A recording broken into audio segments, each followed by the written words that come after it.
Buntis siya ng 8 buwan nang tumalon siya sa ilog. Naramdaman ng sanggol na hindi pa siya isinisilang pero mamamatay na siya. Kaya't sinimulan niyang sipin ng malakas ang tiyan ng kanyang ina. Naramdaman ng babae ang pakikipaglaban ng sanggol. Napagtanto niyang walang kasalanan ng bata. Wala siyang karapatang magpasya sa kapalaran ng kanyang anak. Kaya't nagbago siya ng isip tungkol sa pagpapakamatay. Pag-ahon niya sa tubig, bumuhos ang malakas na ulan. Pilit siyang lumangoy patungo sa pampang. Pilit niyang inakyat ang pampang sa kabila ng kanyang matabang tiyan. Nag-iisa siyang naglalakad sa gitna ng ilang.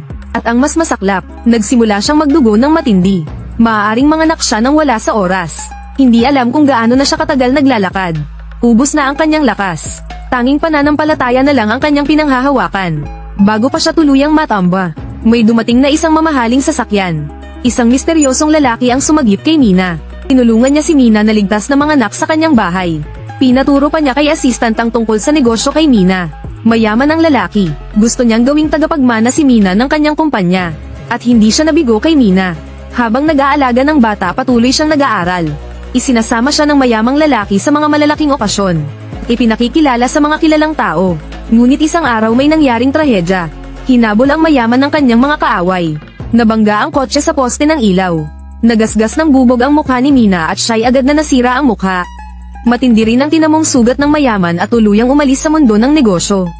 Dahil sa utang na loob at paghihiganti, nagpaayos ng mukha si Mina at binago ang kanyang pagkatao.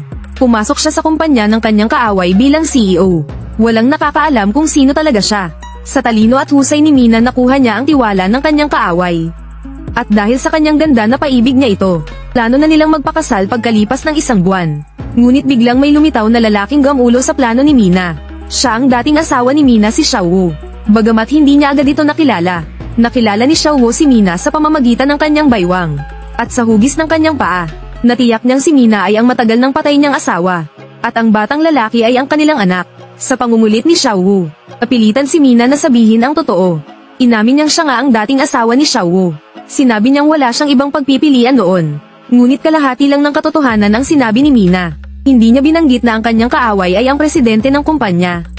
Dahil si Xiaowu ay hindi lang tauhan ng presidente, kundi kasintahan din ng anak nitong babae. Masayang masaya si Xiaowu habang buhat ang bata, ngunit hindi pa sila maaaring magpakilala bilang mag-ama. Sa katunayan hindi siya ang tunay na ama ng bata. Umiling si Mina at ang kanyang ina, na nagsasabing huwag kailanman ibunyag ang katotohanan. Ngunit ang pagkikita nila sa tabi ng ilog ay nakita ng presidente at ng anak nito. Akala nila ay tungkol lang ito sa trabaho. Hindi ito masyadong pinansin ng presidente. Ngunit nagselos ang anak na babae. Nagalit siya kay Xiaowu. Inamin ni Xiaowu kay Mary na matagal na silang magkakilala ni Mina. Ngunit matagal na silang walang ugnayan. Nagkataon lang na nagkita sila sa kumpanya.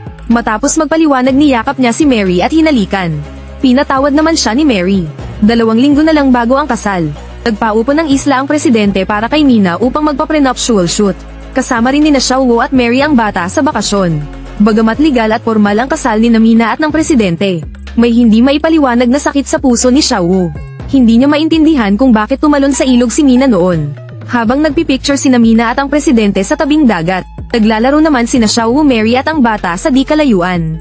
Habang pinagmamasdan ito ni Mina, napuno siya ng halo-halong emosyon. Nadapa si Mary at napayakap kay Xiaowu. Pinuri ng presidente si Xiaowu, mahusay sa trabaho, at maalaga sa kanyang anak. Plano niyang ipakasal ang anak niya kay Xiaowu at gawin siyang manugang. Biglang nakita ng ina na hinahalikan ng anak ang sariling manugang. Sa galit nagngit-ngit ang ina. Ibinagsak ang hawak na regalo at tinalikuran ng dalawa. Walang hiya. Ang totoo, ang manugang ay dating asawa ng biyenan. Pagkatapos nilang maghiwalay, nagpakasal si Mina sa ama ng kasintahan ng kanyang dating asawa kasama ang anak nilang lalaki. Ngunit sa puso ni Mina, pakiramdam niya ay hindi karapat-dapat ang anak sa kanyang dating asawa. Kaya't palihim niyang sinunog ang construction site ng anak. Lubos ang galit ng presidente. Sa harap ng buong kumpanya, inalis niya sa kumpanya ang sariling anak. At ipinasa kay Mina ang pamumuno sa proyekto nito. Nakuha ni Mina ang tiwala ng presidente at lumipat na sa bahay nito. Kukunin mo pa talaga ang bahay namin. Tumutol ang anak na babae. Sinakal niya ang kanyang madrasta at gustong paalisin sa bahay. Dahil bago magpakasal nangako ang ama na hindi titira sa bahay ang madrasta. Dapat ay manirahan ito sa labas. Ngunit ngayon hindi tinupad ng ama ang kanyang pangako. Ang totoo, nagpakasal si Mina sa presidente upang maghiganti. 5 taon na ang nakalipas. Nasagasaan siya ng tauhan ng presidente at nasira ang kanyang mukha bilang pagtanaw ng utang na loob sa taong nagligtas sa kanya. Isinakripisyo ni Mina ang sarili at pinakasalan ang presidente. Ang layunin niya ay makuha ang titulo ng lupa mula sa bahay. Tanging ang dating asawa lang niya ang nakakaalam ng katotohanan. Nais niyang maunawaan nito ang kanyang mga ginawa, ngunit labis ng sugatan ang puso ng kanyang dating asawa. Palihim na narinig ng anak ng presidente ang kanilang pag-uusap. Matagal na niyang pinaghihinalaan ang tunay na pagkatao ng madrasta.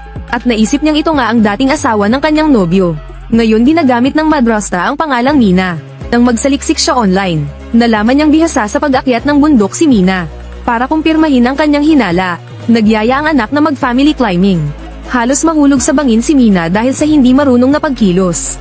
Palinaw na wala siyang karanasan. Dahil sa pagsubok na ito, halos makumpirma na ng anak, na peke ang pagkatao ng madrasta.